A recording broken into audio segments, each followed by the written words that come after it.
Hello అండి. అందరికీ నమస్తే. ఈరోజు వీడియోలో మనం వినబోయే కథ ఏంటో తెలుసుకునే ముందు మీ అందరికి కూడా నాది చిన్న రిక్వెస్ట్. కొత్తగా మన ఛానల్ చూసిన వాళ్ళు తప్పకుండా ఒక లైక్ చేసి మీ ఫ్రెండ్స్‌కి, ఫ్యామిలీ మెంబర్స్‌కి షేర్ చేయండి. అలాగే ఇలాంటి మరెన్నో మంచి మంచి కథలు వినాలనుకుంటే ఛానల్‌ని వెంటనే సబ్స్క్రైబ్ చేసుకొని పక్కనున్న బెల్ ఐకాన్‌ని క్లిక్ చేయండి. మరి లేట్ చేయకుండా కథలోకి వెళ్ళిపోదాం. లక్ష్మి, ఓ లక్ష్మి అన్న పక్కింటి పిన్ని గారి పిలుపు విని కిచెన్లో వంట చేస్తున్న లక్ష్మి స్టవ్ కట్టేసి బయటకొచ్చి, చెప్పండి పిన్నిగారు, ఏంటిలా వచ్చారు అడిగింది లక్ష్మి. నిన్న మీ ఆదిత్య వాళ్ళ అమెరికా నుండి వస్తున్నానని చెప్పావు కదా, వచ్చాడా అడిగింది పక్కింటి పార్వతమ్మ గారు. అందుకు లక్ష్మి, రాత్రికల్లా వచ్చేస్తారు పిన్ని, ఎందుకలా అడుగుతున్నారు అడిగింది లక్ష్మి. మరేం లేదమ్మా, ఇన్ని సంవత్సరాల తర్వాత కొడుకు కోడలు మనవడు వస్తున్నారు కదా, వాళ్ళ ఇంట్లో ఉండడానికి కావాల్సిన ఏర్పాట్లు అవి చేశావో లేదో అడిగి ఇంకేమైనా కావాలో ఏమోనని అడగటానికి వచ్చానమ్మా అంది పక్కింటి పార్వతమ్మ. బాబాయ్ గారు మీ డ్రైవర్ని పంపించారు కదా పిన్ని, కావలసిన సామాన్లన్నీ తెప్పించేశాను. వాళ్ళు వచ్చేసరికి వాడికి ఇష్టమైనవన్నీ చేసి పెడదామని ఉదయం నుండి వంటింట్లోనే ఉన్నాను పిన్ని అంది లక్ష్మి. అందుకు పార్వతమ్మ, నీ పిచ్చి ప్రేమ కాకపోతే ఎంతో కాలంగా అమెరికాలో ఉంటూ అక్కడ తిండికే అలవాటు పడిన వాళ్ళు నువ్వు ఇంత కష్టపడి చేసినా ఇవన్నీ వాళ్ళు తింటారంటావా అడిగింది పార్వతమ్మ. ఆదిత్యకి నా చేతి వంట అంటే చాలా ఇష్టం పిన్ని, ఫోన్ చేసినప్పుడల్లా అంటుంటాడు, అమ్మా నీ చేతి వంట తిని ఇన్నాళ్ళైందో, ఈసారి నేను వచ్చినప్పుడు నాకు ఇష్టమైనవన్నీ చేసి పెట్టాలి అని, అందుకే వాడికి ఇష్టమైనవన్నీ చేసి పెట్టాను పిన్ని అంది లక్ష్మి. పోనీలే, ఇన్నాళ్ళకైనా కొడుకుస్తున్నాడని నీ మొహం సంతోషంతో వెలిగిపోవడం చూస్తుంటే నాకు చాలా సంతోషంగా ఉంది లక్ష్మి. సరే, నువ్వు ఆ ఏర్పాట్లో ఉండు, ఇక నేను బయలుదేరుతానంటూ పార్వతమ్మ అక్కడి నుంచి లేచి వెళ్ళిపోయింది. కొడుకు కోడలు మనవాడు వస్తున్నాడని తెలిసి లక్ష్మి వాళ్ళు ఎప్పుడెప్పుడు వస్తారా, వాళ్ళని చూస్తానా అని కలలో ఒత్తులేసుకుని మరీ వాకిట్లో ఎదురు చేస్తున్న లక్ష్మికి తన ఫోన్ మోగిన శబ్దం వినిపించడంతో ఇంట్లోకి వెళ్ళి ఫోన్ తీసి హలో అంది. అవతల నుండి కొడుకు ఆదిత్య, హలో అమ్మా అన్నాడు. నాన్న ఆదిత్య, ఎక్కడి దాకా వచ్చారు, ఇంటికి రావడానికి ఇంకెంత సమయం పడుతుంది అడిగింది లక్ష్మి ఆతృతగా. అందుకు ఆదిత్య, అమ్మ అది మేము ఇండియాకి రావట్లేదు అన్నాడు.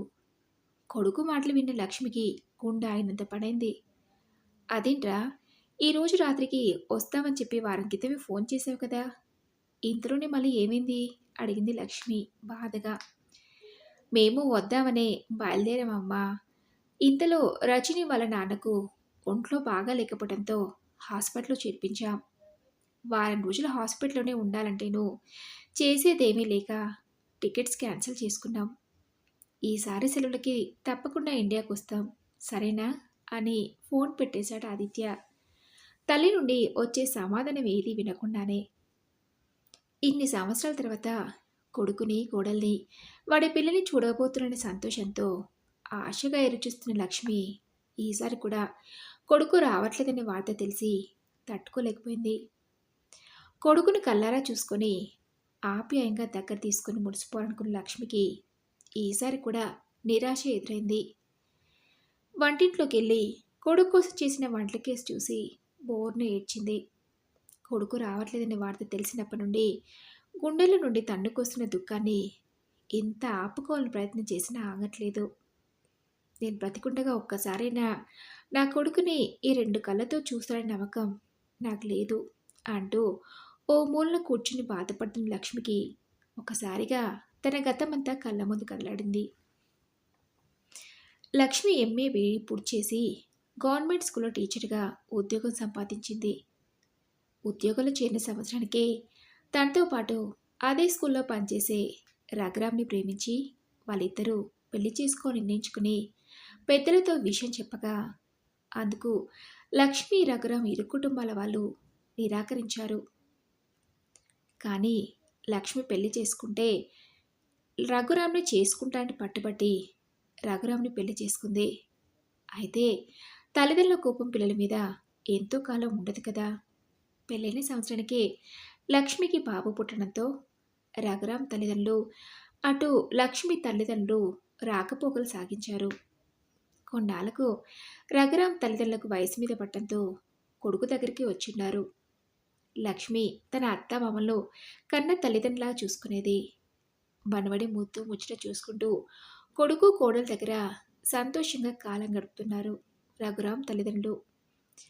అలా లక్ష్మి రఘురాములకి ఆదిత్య పుట్టిన 5 సంవత్సరాలకు ఓ రోజు రఘురాం బయట పనులను చూసుకొని ఇంటికి తిరిగొస్తుండగా రోడ్ యాక్సిడెంట్లో అక్కడికక్కడే మృతి చెందాడు.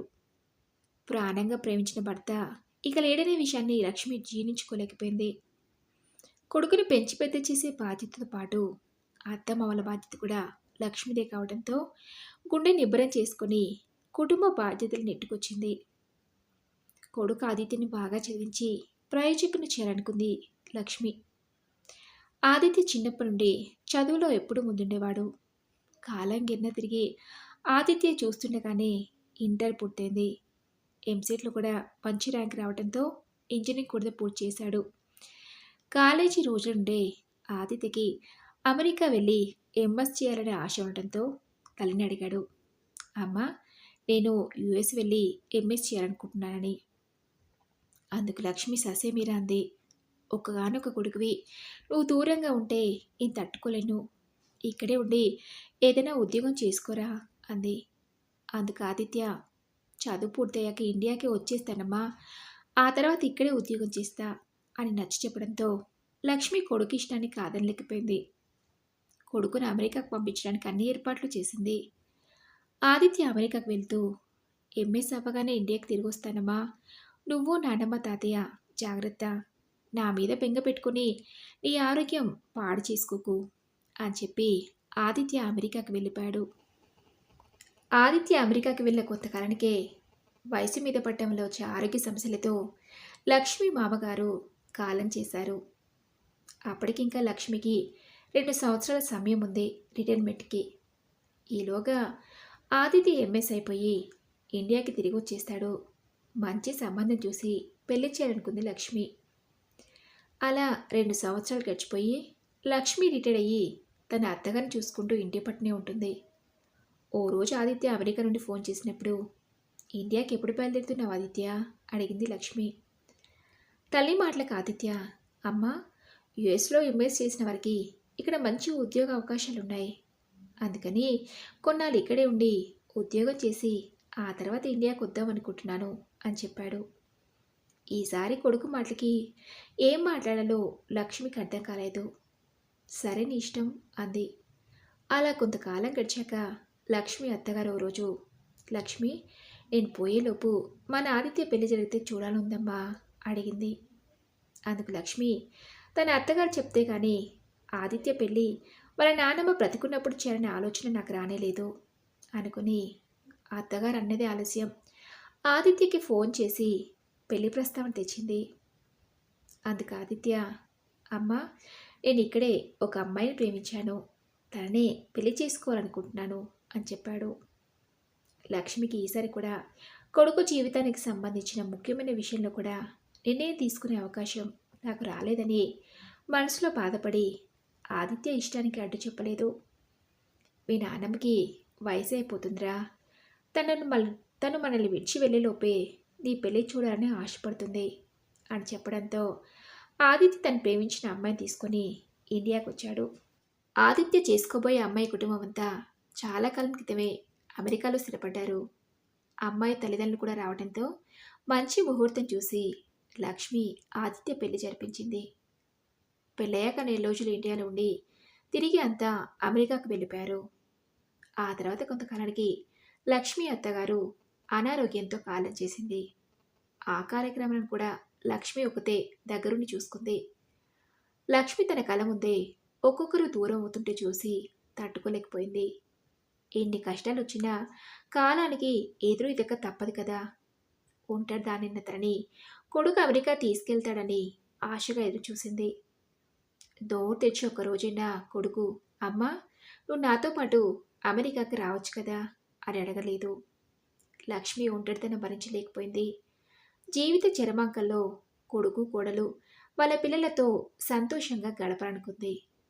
ఎదురు చూసి చూసి విసుగొచ్చి ఓ రోజు లక్ష్మి ఆదిత్యకి ఫోన్ చేసి, ఒరే నాన్న, నేనొక్కదాన్నే ఇక్కడ ఉండలేకపోతున్నానురా. నన్ను నీ దగ్గరికి తీసుకెళ్ళవా? నీ పిల్లల్ని చూసుకుంటూ హాయిగా కాలం గడిపేస్తాను అడిగింది. అందుకు ఆదిత్య, అమ్మా, నా పెళ్ళైనప్పటి నుంచి నేను మా అత్తయ్య మావయ్య వాళ్ళతో పాటే అంతా కలిసి ఉంటున్నాం. వేరే ఇల్లు చూసుకుని వెళ్దామంటే మాకు మాత్రం ఎవరున్నారు, మీరు తప్ప అన్నారు.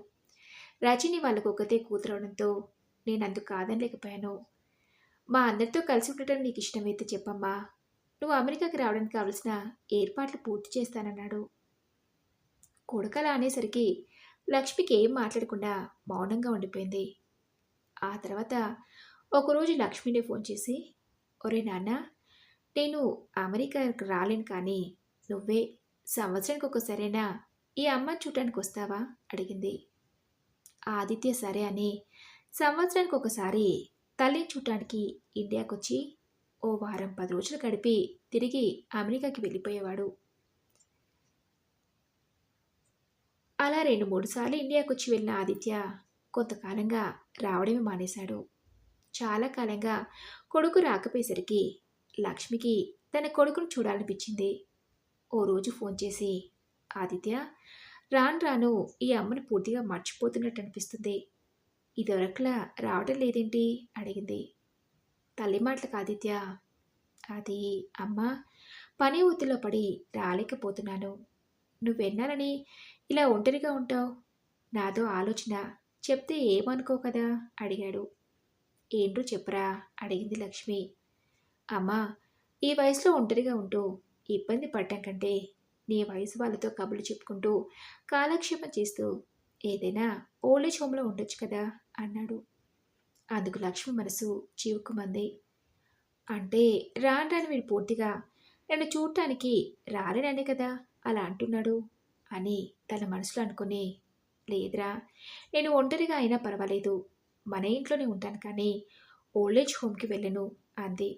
సరే అమ్మా, నీ ఇష్టం, వీలు చూసుకొని తొందరలోనే ఇండియాకి వస్తానని చెప్పి ఆదిత్య ఫోన్ పెట్టేశాడు. అలా ఆ రోజు చెప్పినట్టుగానే ఓ వారం రోజుల తర్వాత ఫోన్ చేసి, అమ్మా, నేను నీ కోడలు మనవడు అంతా కలిసి ఇండియాకి వస్తున్నాం అని చెప్పడంతో లక్ష్మి మనసు సంతోషంతో నిండిపోయింది. నా కొడుకు వస్తున్నాడని ఎంతో ఆతృతగా ఎదురు చూస్తున్న లక్ష్మికి కొడుకు రావట్లేదనే విషయం తెలిసి తట్టుకోలేకపోయింది. వాడు పుట్టిన 5 సంవత్సరాలకి ఆయన పోతే తల్లి లేని లోటు తెలియకుండా వాడిని పెంచి పెద్ద చేసి అన్నీ వాడి ఇష్టాలకే వదిలిస్తే చివరికి ఈ అమ్మని చూసి వెళ్ళడానికి కూడా వాడికి సమయం దొరకకుండా పోయిందని బాధపడుతూ కూర్చుంది. ఇంతలో ఎవరో బెల్ కొట్టే శబ్దం వినబడేసరికి లక్ష్మి ఉలిక్కిపడి గత నుండి తెరుకుని తలుపు తెరిచి చూసేసరికి, అమ్మా, ఇదిగోండి పూతరేకులు, మీ అబ్బాయికి ఇష్టమని తెప్పించమని మా అయ్యగారితో చెప్పారట కదా, ఇచ్చి రమ్మన్నారు అని లక్ష్మి పక్కింటి పార్వతమ్మ వల్ల డ్రైవర్ చేతికి ఇవ్వబోతుంటే, లక్ష్మి, మా అబ్బాయి వాళ్ళు రావట్లేదు బాబు, ఇంటికి తీసుకెళ్ళి మీ పిల్లలకివ్వు అని చెప్పడంతో ఆ వచ్చినతను తిరిగి వెళ్ళిపోయాడు. ఆ రాత్రంతా కొడుకు రాలేదనే బాధతో లక్ష్మికి నిద్ర రాలేదు. కొడుకు గురించి ఆలోచిస్తూ ఆ రాత్రి ఎప్పటికో నిద్రలోకి జారుకుంది. రోజు ఉదయాన్నే పేపర్ వాడి కోసం ఎదురుచూసే లక్ష్మి ఆ రోజు ఎంతకీ నిద్ర రేవలేదు. రోజంతా లక్ష్మి బయటకు వచ్చినట్టు అనిపించకపోవడంతో పక్కింటి పార్వతమ్మ లక్ష్మి లక్ష్మి అంటూ తలుపు తట్టింది. ఇంతకీ లక్ష్మి తలుపు తీయకపోవడంతో అనుమానం వచ్చి ఇరుగు పొరుగు వాళ్ళ సహాయంతో తలుపులను తెరిపించింది. లోపలికి వెళ్ళి చూసేసరికి లక్ష్మి అచేతనంగా పడి ఉంది. అనుమానం వచ్చి డాక్టర్ని పిలిపించారు. డాక్టర్ లక్ష్మిని పరీక్షించి గుండెపోటుతో మరణించారని చెప్పారు. లక్ష్మి ఈ లోకాన్ని విడిచి వెళ్ళిందని తెలిసి పార్వతమ్మ బోరువంది. పాపం లక్ష్మి కొడుకు కోడలు వస్తుందని తెలిసి కలలో ఒత్తులేసుకుని మరీ ఎదురు చూసింది. చివరి సమయంలో వాళ్ళు రావట్లేదని తెలిసి తట్టుకోలేకపోయినట్టుంది. భర్త పోయిన రోజు కూడా కుంగిపోని లక్ష్మి ఈ మధ్య కొడుకు తనని చూడడానికి రావట్లేదని చాలా బాధపడుతుంది. ఆ బాధను తట్టుకోలేకే కావచ్చు ఈ లోకాన్ని విడిచి వెళ్ళినట్టుందని పార్వతమ్మ కన్నీళ్ళు పెట్టుకుంది. మరి ఇదండి రోజు కథ. ఈ కథపై మీ విలువైన అభిప్రాయాన్ని నాతో కామెంట్ బాక్స్లో షేర్ చేసుకోండి. అలాగే ఈ కథ మీకు నచ్చిందనుకుంటున్నాను. నచ్చితే తప్పకుండా ఒక లైక్ చేసి, మీ ఫ్రెండ్స్‌కి, ఫ్యామిలీ మెంబర్స్‌కి షేర్ చేయండి. అలాగే ఇలాంటివేన్నో మంచి మంచి కథలు వినాలనుకుంటే ఛానెల్‌ని వెంటనే సబ్స్క్రైబ్ చేసుకొని, పక్కనే ఉన్న బెల్ ఐకాన్‌ని క్లిక్ చేయండి. నెక్స్ట్ వీడియోలో మరొక మంచి కథతో కలుసుకుందాం. Thank you for listening.